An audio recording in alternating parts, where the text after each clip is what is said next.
নবীজি কি আমাদের দোয়ার কোনো মুখাপেক্ষী? কিন্তু আমরা তার জন্য দোয়া করলে ওই চান্সে আল্লাহ তাআলা আমাদের প্রতি অনুগ্রহ করবেন।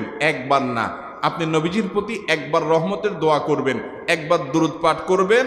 মান সাল্লা আলাইয়া মাররাতান সাল্লাল্লাহু আলাইহি আশারা, নবীজি সাল্লাল্লাহু আলাইহি সাল্লাম বলেছেন, একবার আমার জন্য তোমরা দোয়া করলে, আমার প্রতি দুরূদ পাঠ করলে, আল্লাহ তাআলা তোমাদের জীবনে 10 বার 10 জায়গায় 10 টাইমস তোমাদের উপরে আল্লাহ তাআলা অনুগ্রহ করবেন।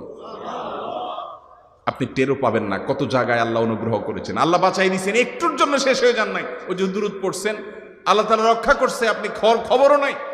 আল্লাহ তাআলা আপনার প্রতি বিশাল একটা দান করছে, আপনি লক্ষ্য করেন নাই। ওই যে দুরূদ পড়ছেন একবার, 10 বার রহমত হবে। এভাবে যত দুরূদ পড়বে সে তত রহমত এবং অনুগ্রহ পাবে। বেশি করে পাঠ করবো তো ইনশাআল্লাহ। সবচেয়ে শ্রেষ্ঠ দুরূদ, সবচেয়ে উত্তম দুরূদ হলো দুরূদ ইব্রাহিম, যেটা নামাজে পড়েন। আর সবচেয়ে